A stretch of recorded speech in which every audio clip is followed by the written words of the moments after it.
Penyakit dan kematian banyak orang di Korintus, penyebabnya adalah kegagalan untuk mengambil manfaat penyembuhan dengan iman dalam penebusan Kalvari. 1 Korintus pasal 11 ayat 27 sampai 32 dan 1 Petrus pasal 2 ayat 24 dan Matius pasal 8 ayat 16 dan 17. Obat tidak ada di mana kuasa Injil ditolak dan ketidakpercayaan merampas manfaat orang-orang. Hasilnya tidak ada penyembuhan. Seringkali orang-orang kudus berpikir bahwa Tuhan harus menyembuhkan mereka terlepas dari ketidakpercayaan mereka. Orang-orang kudus sering bertanya-tanya, mengapa Tuhan menyembuhkan orang berdosa dan bukan mereka? Alasannya adalah bahwa Tuhan tidak memberikan satu hal pun kepada seseorang karena jasanya sendiri atau karena ia telah lama menjadi Kristen. Tuhan mewajibkan orang Kristen yang terbaik untuk memiliki iman untuk apa yang Tuhan minta, sebanyak yang Tuhan lakukan kepada orang berdosa. Orang-orang berdosa menyerahkan diri mereka kepada Tuhan untuk belas kasihan, tidak memiliki jasa mereka sendiri untuk diandalkan. Sementara orang-orang kudus kadang-kadang berpikir bahwa tahun-tahun mereka menjadi orang Kristen harus mendapat favor, perkenanan dari Tuhan. Jika manusia datang kepada Tuhan dengan iman yang sederhana tanpa menuntut jasa, Tuhan akan selalu menjawab setiap doa. Tuhan akan membiarkan orang kudus mati secepat Tuhan membiarkan orang berdosa mati jika orang kudus tidak melakukan apa yang Tuhan perintahkan. Percayalah kepada Allah dan percayalah bahwa kamu telah menerimanya saat kamu berdoa. Maka hal itu akan diberikan kepadamu. Markus pasal 11 ayat 22 sampai 24, Yakobus pasal 1 ayat 5 sampai 9, Ibrani pasal 11 ayat 6. Penyebab-penyebab sakit dan penyakit. Penyebab umum penyakit adalah kejatuhan manusia di Taman Eden, dosa, pekerjaan iblis, dan roh-roh jahat, dan pelaksanaan hukum menabur dan menuai. Penyebab pertama sakit dan penyakit. Tuhan sang pembuat hukum. Tuhan bukanlah penyebab langsung dari dosa atau penyakit. Tuhan tidak pernah menghendaki ada orang yang memiliki dosa atau penyakit dalam hidupnya. Tuhan membuat persediaan berlimpah melalui Injil untuk membersihkan dari segala dosa dan untuk menyembuhkan semua penyakit. Tuhan memang membuat hukum pada awalnya, bahwa apapun yang ditabur orang, itu juga yang akan dia tuai. Tetapi Tuhan tidak pernah menyebabkan agen moral yang bebas melanggar hukum. Tuhan tidak bisa adil dan mencegah mereka menuai apa yang mereka tabur jika mereka bertekad untuk tidak menaatinya. Dalam Yesaya pasal 45 ayat 7 bagian B, kita membaca, dan menciptakan nasib malang. Akulah Tuhan yang menciptakan semuanya ini. Nasib malang. Kata Ibrani untuk nasib malang adalah ra, yang berarti kesengsaraan, penderitaan, malapetaka, kesedihan, kemalangan, kesulitan, bahaya, kesusahan, sakit, dan kejahatan. Ini adalah hukum yang ditetapkan oleh Tuhan dan tidak dapat diubah. Jika ada agen moral bebas yang memilih untuk melanggar hukum, bertentangan dengan riasan kreatifnya, kebaikan tertinggi dari keberadaannya dan alam semesta, dia harus membayar hukuman menuai apa yang telah dia tabur. Ketika Alkitab mengatakan bahwa Tuhan menempatkan sakit dan penyakit fisik pada manusia, seperti dalam kitab suci berikut, itu hanya berarti bahwa hukum menabur dan menuainya sedang dilaksanakan oleh agen-agen yang tepat untuk menegakkan hukum ini. Keluaran pasal 15 ayat 26, Ulangan pasal 7 ayat 15, dan pasal 28 ayat 1 sampai 68.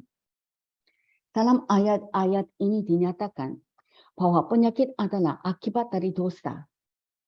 Tanpa dosa tidak akan ada penyakit.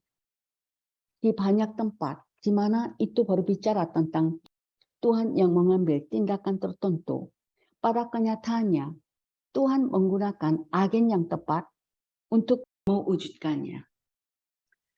Dikatakan bahwa Tuhan mengirim Yusuf ke Mesir, tetapi pada kenyataannya saudara-saudaranya adalah orang-orang yang menjualnya kepada orang Ismail. Kejadian pasal 45 ayat 4 sampai 8. Dikatakan bahwa Tuhan akan mengunjungi bangsa Israel dan memimpin mereka keluar dari Mesir. Tetapi pada kenyataannya Tuhan menggunakan Musa dan Harun sebagai agennya untuk melakukan ini. Kejadian pasal 50 ayat 24. Mazmur pasal 77 ayat 21. Dikatakan dalam banyak kesempatan bahwa Tuhan menaklukkan musuh-musuh Israel. Tetapi pada kenyataannya Tuhan menggunakan perantara manusia untuk melakukannya. Hakim-Hakim pasal 4 ayat 14 sampai 23. Hal yang sama berlaku untuk hukum sakit dan penyakit. Tuhan telah memberikan kekuatan sebenarnya dari hukum ini ke tangan kekuatan roh-roh jahat.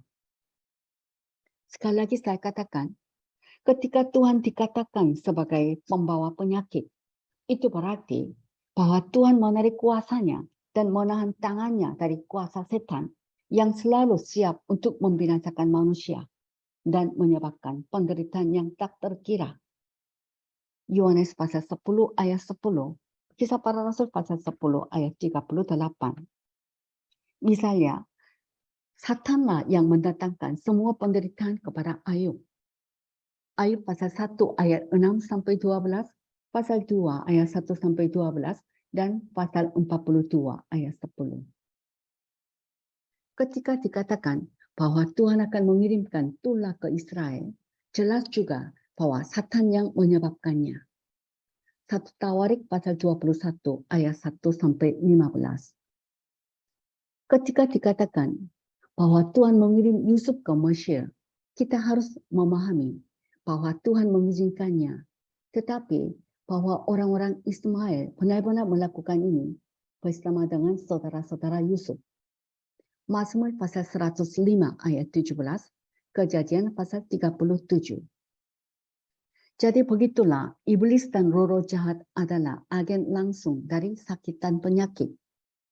Tuhan hanya membuat hukum menabur dan menuai, dan itu harus dijalankan oleh agen yang tepat, yaitu iblis dan roh-roh jahat. Jelas dinyatakan dalam Lukas pasal 13 ayat 16 dan Kisah Para Rasul pasal 10 ayat 38 dan Yohanes pasal 10 ayat 10 dan 1 Yohanes pasal 3 ayat 8 bahwa penyakit adalah pekerjaan iblis. Jadi kita harus percaya bahwa iblis adalah agen langsung yang membuat manusia sakit. Ketika manusia berhenti menyalahkan Tuhan atas masalah mereka dan bekerja sama dengan Tuhan melawan roh-roh jahat, mereka akan disembuhkan. Selama mereka mempertahankan bahwa pekerjaan iblis seperti itu adalah pekerjaan Tuhan, maka Tuhan tidak dapat membantu mereka dibebaskan dari kekuatan roh-roh jahat. Penyebab kedua, sakit dan penyakit. Satan, pelaksana hukum. Dalam banyak ayat kitab suci, kita memiliki fakta yang menyatakan bahwa iblis adalah kekuatan langsung dalam melaksanakan hukum dosa, penyakit, dan kematian. Penyakit adalah akibat dari dosa dan salah satu akibat dari kejatuhan di Taman Eden. Matius pasal 12 ayat 22 sampai 28, Lukas pasal 13 ayat 16, Yohanes pasal 10 ayat 10, dan Kisah Para Rasul pasal 10 ayat 38. Penyebab ketiga, sakit dan penyakit. manusia adalah pelanggar hukum. Manusia adalah pelanggar hukum yang hebat, dan dia harus menuai apa yang dia tabur. Manusia pertama-tama bertanggung jawab untuk menyerah pada dosa dan Satan, dan tunduk pada kekuatan roh jahat yang mengambil keuntungan dari keadaannya yang berdosa, dan menyebabkan segala macam kegagalan dan penderitaan dalam hidupnya.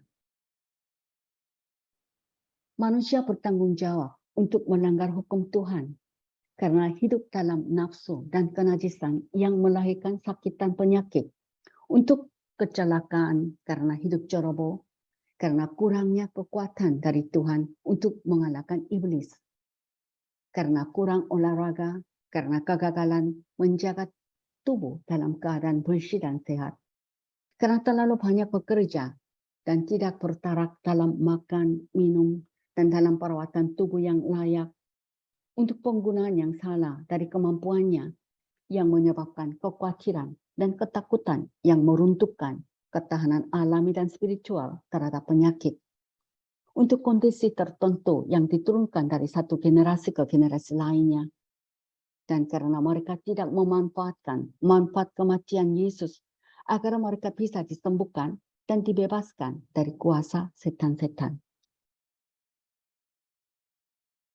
Kami tidak bermaksud mengatakan bahwa penyakit setiap orang adalah akibat langsung dari beberapa dosa pribadi, karena ini tidak benar. Hal ini berlaku untuk banyak kasus penyakit, tetapi beberapa tidak.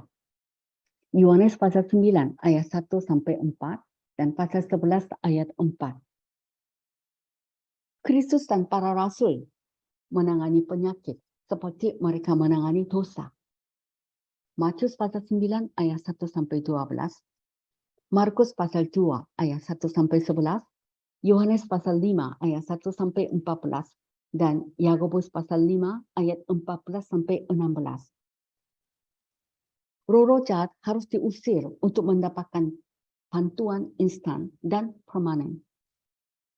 Kumam-kumam penyakit yang sangat erat hubungannya dengan pekerjaan roh jahat adalah bentuk hidup dari korupsi yang masuk ke dalam tubuh seseorang dan menyebabkan kematian.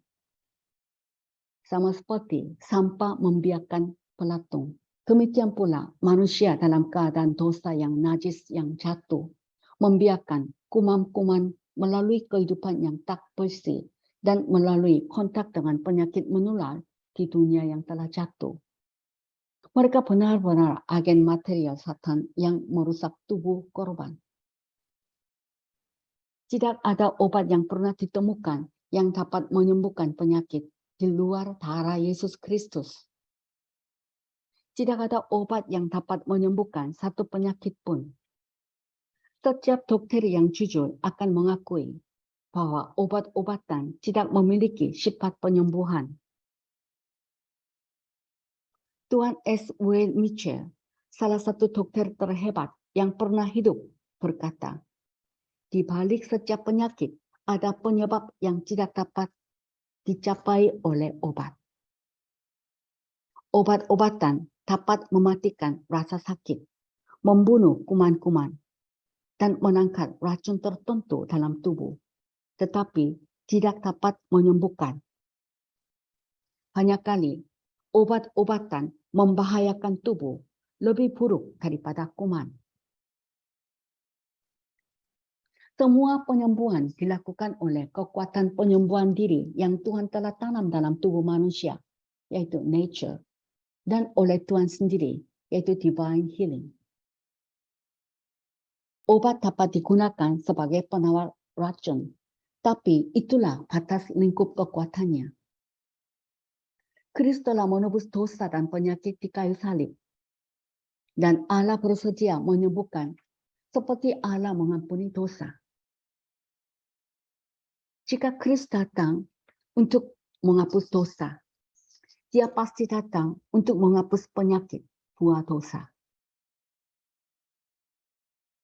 Satu-satunya halangan dalam mendapatkan manfaat penuh Kalvari adalah ketidakpercayaan dan kurangnya memanfaatkan berkat yang Kristus mati untuk diberikan kepada semua orang. Yesaya pasal 53 ayat 4 dan 5. Matius pasal 8 ayat 16 dan 17. 1 Petrus pasal 2 ayat 24. Dan Yakobus pasal 5 ayat 14 sampai 16. Cara Tuhan adalah dengan menyingkirkan penyebab penyakit dosa. Sedangkan cara manusia adalah dengan menutupi dosa dan menangani akibatnya. Jika manusia mau menaati Allah dan mengureksi sumbernya, tidak akan ada hasil dari dosa. Haleluya. Allah Bapa, dokter hanya sebagai yang membantu kekuatan penyembuhan diri. Yang sesungguhnya menyembuhkan adalah Allah yang telah menanam nature, kekuatan penyembuhan diri dalam tubuh manusia. Terima kasih Bapa, pengajian yang kami peroleh melalui pembacaan firman Tuhan.